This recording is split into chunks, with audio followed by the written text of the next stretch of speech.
नमस्कार दोस्तों, इन दिनों रीवा सहित पूरे विंध्य में चर्चा है कि विकास रीवा के लोग इको पार्क के रूप में नई उपलब्धि मिलने से गदगद है।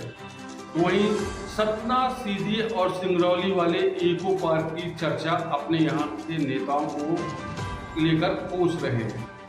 जिसे देखो वही कह रहा है कि नेता हो तो राजेंद्र शुक्ला जैसा, जो खुद ही विकास का दूसरा नाम है, जो रीवा जिले की झोली में सोलर प्लांट, ऑडिटोरियम, दवा बाजार, मोहनिया घाटी टनल जैसी कई उपलब्धियां, नई सौगातें अपनी झोली में डाल चुका है। अब नई सौगात के रूप में इको पार्क है। लेकिन इको पार्क की कहानी सुनाएंगे और हकीकत की ओर इशारा करेंगे तो आपको समझ में आएगा कि रीवा के नेताओं ने विकास के नाम पर रिमही जनता को छल लिया है। सार्वजनिक विकास के नाम पर व्यापारी लाला की झोली में सरकारी संपत्ति भेंट कर दी है। जिस इको पार्क पर रीवा इतरा रहा है उसकी खोखली बुनियाद है। तो चलिए इको पार्क की हकीकत से पर्दा हटा ही देते हैं। जिस बीहर नदी की कलकल बहती धाराओं के किनारे इको पार्क स्थापित किया गया है, वहां हर साल सार्वजनिक रूप से मेला लगता था। यह मेला स्थायी था और इसकी पूरी व्यवस्था रीवा नगर निगम करता था। लेकिन व्यापारी लाला की झोली में इको पार्क स्थायी रूप से देने के लिए मेला को ही स्थायी रूप से खत्म कर दिया गया। अब इस मेले का कोई नाम लेवा तक नहीं है।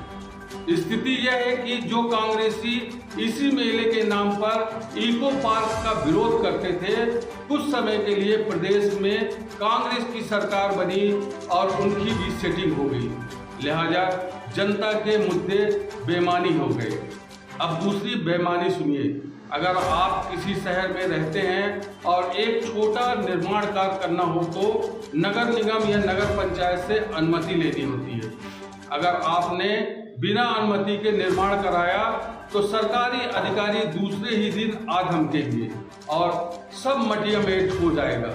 लेकिन इको पार्क वाले लाला व्यापारी का रसूख देखिए। इको पार्क के निर्माण के लिए नगर निगम रीवा से अनुमति लेना तो दूर की बात है, व्यापारी ने राजनीतिक रसूख के बल पर निर्माण भी करवा लिया और नक्शा तक पास नहीं किया गया।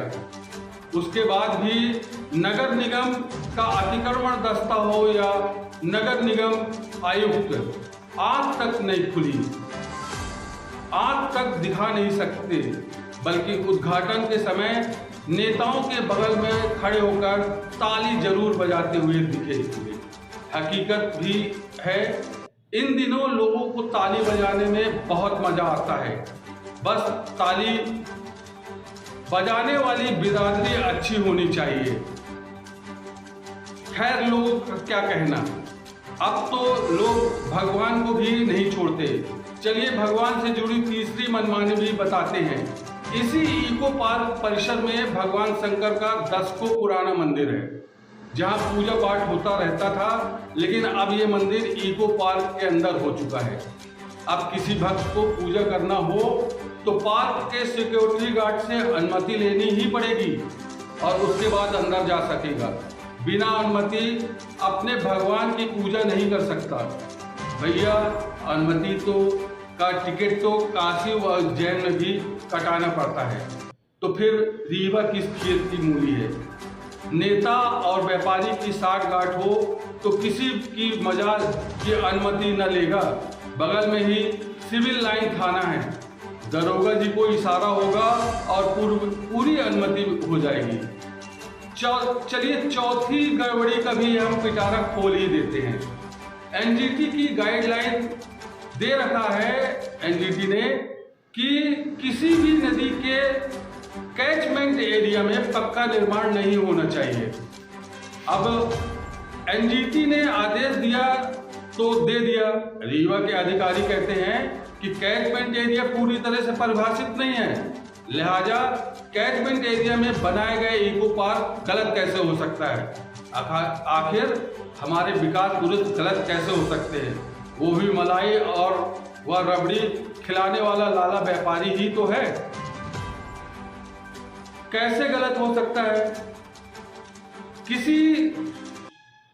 किसी को दिक्कत है तो एनजीटी में जाए, एनजीटी में जाएगा तो उसके बाद सोचेंगे। अभी तो निर्माण पूरा हो गया है और जनता जनार्दन को दिक्कत नहीं तो आम लोगों को,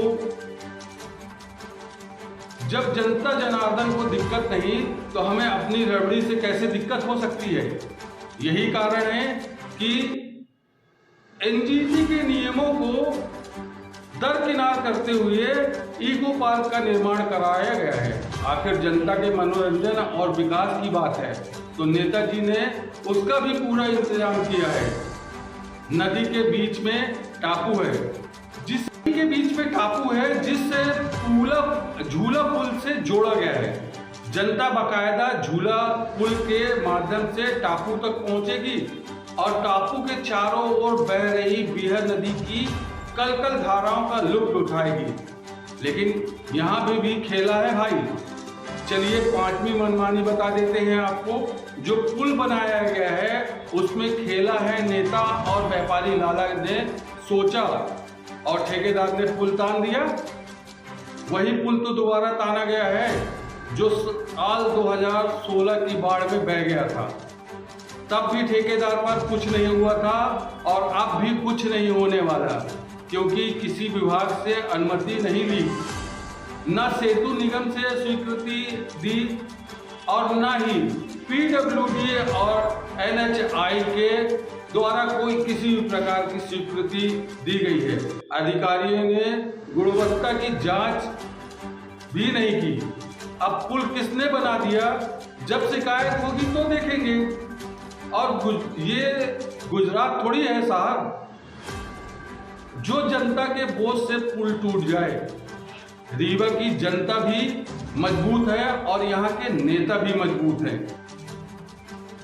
ऐसे में अधिकारियों का क्या कहना? मोदी है तो मुमकिन है और रीवा है तो सब कुछ मुमकिन है।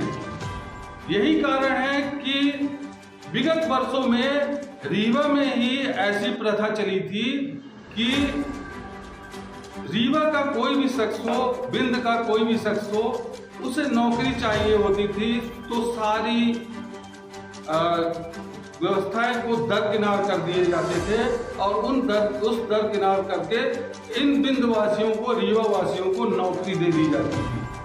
तो दोस्तों, ये थी रीवा विकास पुरुष की एक कहानी, जिसने इको पार्क को लेकर बनाया तो मनोरंजन के लिए, लेकिन लाला और व्यापारी का सम्मिश्रण कर दिया। और इसी इको पार्क के दम पर जहां लाला और व्यापारी ने एक पूरी रीवा को छल लिया है। देखा जाए तो जहां एक और भगवान के पूजा के लिए भी आपको अनुमति लेनी पड़ेगी, वहीं एनजीटी के नियमों को दरकिनार कर दिया गया है। तो रीवा में नेता है तो सब कुछ मुमकिन है। जय हिंद दोस्तों। न बेमतलब के मुद्दे, न बेमतलब की बहस,